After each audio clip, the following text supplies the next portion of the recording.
Saudara dan saudari terkasih, Injil kita hari ini diambil dari Injil Lukas bab 1 ayat 39 sampai 45. Beberapa waktu kemudian berangkatlah Maria dan langsung berjalan ke pegunungan menuju sebuah kota di Yehuda. Di situ ia masuk ke rumah Zakaria dan memberi salam kepada Elisabet. Dan ketika Elisabet mendengar salam Maria, melonjaklah anak yang di dalam rahimnya. Dan Elisabet pun penuh dengan Roh Kudus, lalu berseru dengan suara nyaring, "Diberkatilah engkau di antara semua perempuan, dan diberkatilah buah rahimmu. Siapakah aku ini sampai ibu Tuhanku datang mengunjungi aku? Sebab sesungguhnya ketika salammu sampai kepada telingaku, anak yang di dalam rahimku melonjak kegirangan.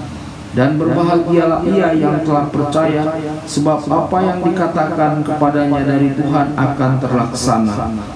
Berbahagialah orang yang mendengarkan sabda Tuhan dan tekun melaksanakannya. Sabdamu adalah jalan, kebenaran dan hidup kami."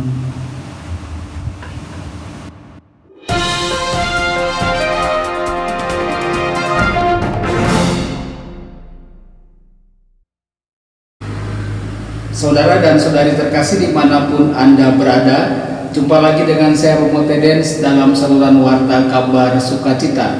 Semoga Anda semua tetap dalam keadaan sehat dan bahagia. Injil kita hari ini diambil dari Injil Lukas bab 1 ayat 39 sampai 45. Lukas menekankan kesiapan Maria dalam melayani dengan menjadi hamba. Malaikat Gabriel berbicara tentang kehamilan Elisabet, dan Maria segera bangkit dan berangkat menuju rumah Elisabet untuk membantunya. Saudara dan saudari, dari Nazaret ke rumah Elisabet jaraknya kurang lebih 100 km. Setidaknya 4 hari perjalanan. Tidak ada bus ataupun kereta api pada waktu itu. Maria mulai melayani dan memenuhi misinya atas nama umat Allah. Saudara-saudari, Elisabet mewakili perjanjian lama yang akan segera berakhir. Maria mewakili perjanjian baru. Perjanjian lama menerima yang baru dengan rasa syukur dan penuh kepercayaan, mengakui di dalamnya karunia Allah yang akan diwujudkan dan akan menjawab harapan banyak orang. Saudara dan saudari terkasih, dalam pertemuan kedua wanita itu karunia Roh Kudus dinyatakan.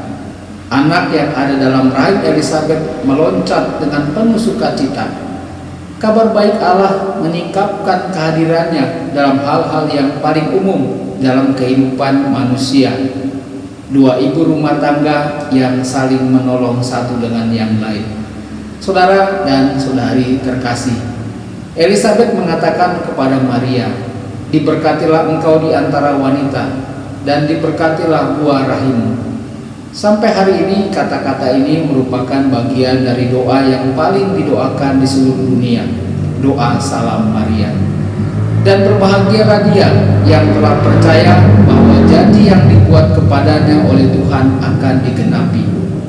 Inilah pujian Elisabet terhadap Maria, dan pesan Lukas bagi kita adalah untuk percaya pada firman Allah, karena firman Allah memiliki kuasa untuk memenuhi semua yang dikatakannya. Firman Allah menghasilkan kehidupan baru dalam rahim perawan dan dalam hati orang-orang yang menerimanya dengan iman. Saudara dan saudari terkasih, Maria dan Elisabet sudah saling mengenal. Dalam perjumpaan di antara mereka, mereka menemukan satu sama lain misteri yang belum mereka ketahui dan yang memenuhi mereka dengan sukacita besar. Dewasa ini kita juga bertemu dengan orang-orang yang mengejutkan kita karena kebijaksanaan yang mereka miliki dan kesaksian iman yang mereka berikan. Saudara-saudari, Maria memberikan contoh kepada kita untuk menjadi pribadi-pribadi yang peduli dengan kebutuhan orang lain. Refleksi pribadi bagi kita melalui firman Tuhan pada hari ini. Apakah kita memahami dan merasakan kehadiran Allah dalam perkara-perkara yang paling sederhana dan umum dalam kehidupan kita sehari-hari? Tuhan memberkati dan menyertai Anda semua. Sabda Allah adalah kebenaran. Sabda Allah adalah kehidupan. Mari kita mencintainya, mari kita menghayatinya. Ya Tuhan yang ku muliakan, sabdamu angkat resahku.